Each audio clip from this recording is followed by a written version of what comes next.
Hey, I know that if you're thinking about making that move to Tucson, you've probably got a lot of questions, right? Questions about things like crime. What's the crime like? What's the diversity? How are the taxes down there in Tucson, right? So what I've done is I've compiled a list of the 5 most common questions that people ask us when they make that call down here to Tucson to find out about making that move here, right? And I'm willing to bet you've got the same questions too. So get a notepad, get a pen, let's get ready to take some notes and sit back and hold on tight because we're getting after it right now.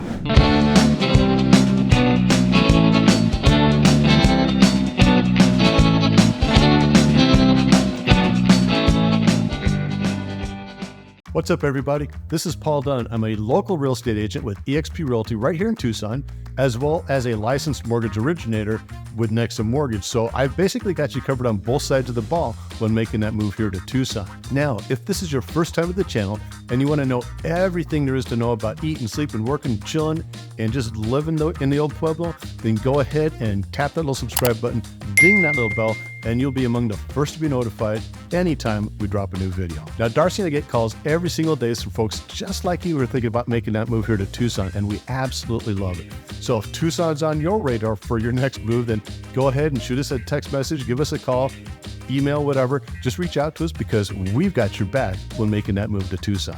So the most popular question we get asked about is crime.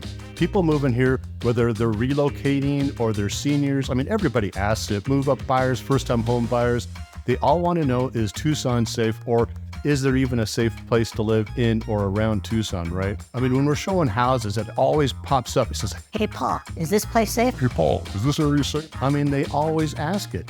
And legally, as a real estate agent, I can't steer them towards one area by saying one specific place is safe or one specific place is not safe. But I can share our personal experiences as well as several resources that I found out there online. So I was going to do a bunch of research for you and share with you a whole bunch of stats, right? And what I found is that in reading one article, they'd say that Tucson was one of the safer parts of Arizona, and another article would say that Tucson was one of the most dangerous cities to live in all of Arizona. And then I'd dig a little deeper, and I would find that when they're talking about Tucson, which is a fairly large city, they're comparing it to smaller towns like Florence or Somerton. And that's just not comparing apples to apples. And then I dug even a little bit deeper, right? And I'd find out that what they're referring to as Tucson is basically central on down. They were excluding Catalina Foothills, Oro Valley, Marana, Casas Adobes. And so those were all lumped into their own individual areas. And really, when somebody's thinking about moving here from LA or the East Coast, they want to know about Tucson in general, right? So they're not getting real good information. So a real good website that you can go to really kind of do the research yourself is going to be niche.com. I pull up a lot of information there. But to simplify things for you, is there crime in Tucson? Yeah, there is. But Paul, how bad is it? It's probably fairly similar to what you'd find in other cities throughout the country with about 1 million people. But the bottom line is everybody just wants to know, is it safe to live in and around Tucson? Now, in going back to niche.com, I pulled up some areas, Marana, Oro Valley, Catalina Foothills, and actually downtown Tucson as well. And generally about 90 to 95% of people say they feel safe. So the answer is yes. Are there some rough areas of Tucson? Absolutely. But every big city is going to have some rough areas, right? Now, when Darcy and I moved down here from Seattle 18 years ago, our boys were 3 and 10. So finding a safe area was very important to us. And in those 18 years that we've been here, we've been all over Tucson, out and about, east to west, north to south, all the different suburbs with all the different locals out there. And one thing's for sure, we've felt safe everywhere we've been. But I do want to reiterate, if you're interested in a specific neighborhood or part of town, do a little bit of research online, check out crime reports, check out niche.com, and you'll find exactly what you're looking for. The number 2 thing folks ask us about are taxes. And you've got 4 different types of taxes down here in Tucson. So we're going to spend a tiny bit of time on each one of those. Number 1 is your sales tax. So generally throughout Tucson, your sales tax is going to be rolling in at about 8.7%. Some parts of Tucson, like Oro Valley and Marana, you're going to find 8.6%. So it's not really a whole lot different than what you're going to find out throughout the rest of the country. But check this out. If you're in the market for a big ticket item like a new car, Ford Bronco, then you're going to drive on up to Oracle, just north of town a little bit, where they've got no city sales tax. So the total sales tax you're going to pay up in Oracle is going to be 6.7%. And on a big vehicle, that can save you a couple bucks. So your second type of tax is going to be your property taxes, right? So generally, Pima County, which is Tucson, is going to have a little bit lower property taxes than the rest of the country. However, you might find that depending on where in Tucson you buy, Marana, Oro Valley, Vail, whatever, you're going to find that your property taxes might vary just a little bit, but not a whole bunch. So I'm licensed in Arizona as well as Florida, right? And both states treat property taxes at the point of sale completely different. If you're buying a property out in Florida and the person who sold it to you has owned it for 30 years, on the MLS, you're going to see what they're paying for property taxes. And guess what? That's not even going to be close to what you're going to be paying when you purchase that property, right? Because the new assessment is going to be based off of the new sales value. So in Pima County, you're going to love this. They limit it. So the assessed value that's taxed can never increase more than 5% a year. So whatever you see those taxes are on the MLS, yeah, they'll be higher, but not substantial, not like they would be in Florida. And that's nice. Nice. And the third type of tax is going to be your state income tax. And it's going to range from anything from 2.59% on up to 4.5%, obviously depending on what your income is. Now, the last tax we have here is going to be the vehicle license tax. And what that is going to be based off of is 60% of the value of the vehicle when it's registered here in the state of Arizona. And that rate will decrease every year by 16.25%. And then the tax is calculated at a rate of $2.80 per $100 of value for the vehicle. And now the good news is that the cost of living here in Tucson is substantially less than the majority of the country, especially if you're coming from a high-cost area like the West Coast or the East Coast. So if you like what you've seen so far in the video, and really what's not to like, then go ahead and tap that little like button, and I really would appreciate that. It helps us an awful lot. Now let's continue rolling. Now the next thing folks ask us about is the weather. They want to know, hey, what's the weather like? They want to know how it compares to their part of the country, right? So we know it gets hot, and I mean super hot, but we don't get any severe weather like haboobs or hurricanes or tornadoes. Generally, the most severe it can be is when we've got the monsoon. It can get really windy, and that monsoon rain starts blowing sideways. So folks basically just want to know, how does the weather in Tucson compare to where I'm moving from, right? So generally, we've got 5 seasons. Winter is generally pretty mild, and you're going to find the temps in the 60s to 70s, and it can freeze overnight. So we cover the plants to protect them, and we cover the pipes to protect them as well. And about every 5 years, it will snow. This year, in fact, we had snow twice in 1 week, and I don't ever recall that ever happening. Now, back in 1971, well, we weren't even here in Tucson, but back in 1971, Tucson got 6.5 inches of snow. Now, I can't imagine all these desert rats trying to drive in that mess. Although we rarely get snow down here in Tucson, up in the mountains, the Santa Catalinas, they do get snow, right? And it's really cool to see those snow-capped peaks here in the desert. And when they get snow up there on Mount Lemmon, everybody hops in the vehicles and drives up there to play in the snow. I mean, everybody. Now, springtime warms up a little, and it's not unusual to start having days up in the 90s. But what's really kind of fun about springtime is all the cacti, that is, they start blooming. And they get those little waxy little flowers, and they just look awesome. So growing up as a baseball family, one of the things that we put together is when it's hot, when it's in the 90s, and it's windy, it's baseball season. Now, summer is basically divided into 2 seasons, right? You've got early summer, which is basically going to be June, and that's where it just starts getting hot. And I mean, it's not unusual to be over that triple-digit number, which is just freaking hot. Now, here's a pro homebuyer tip.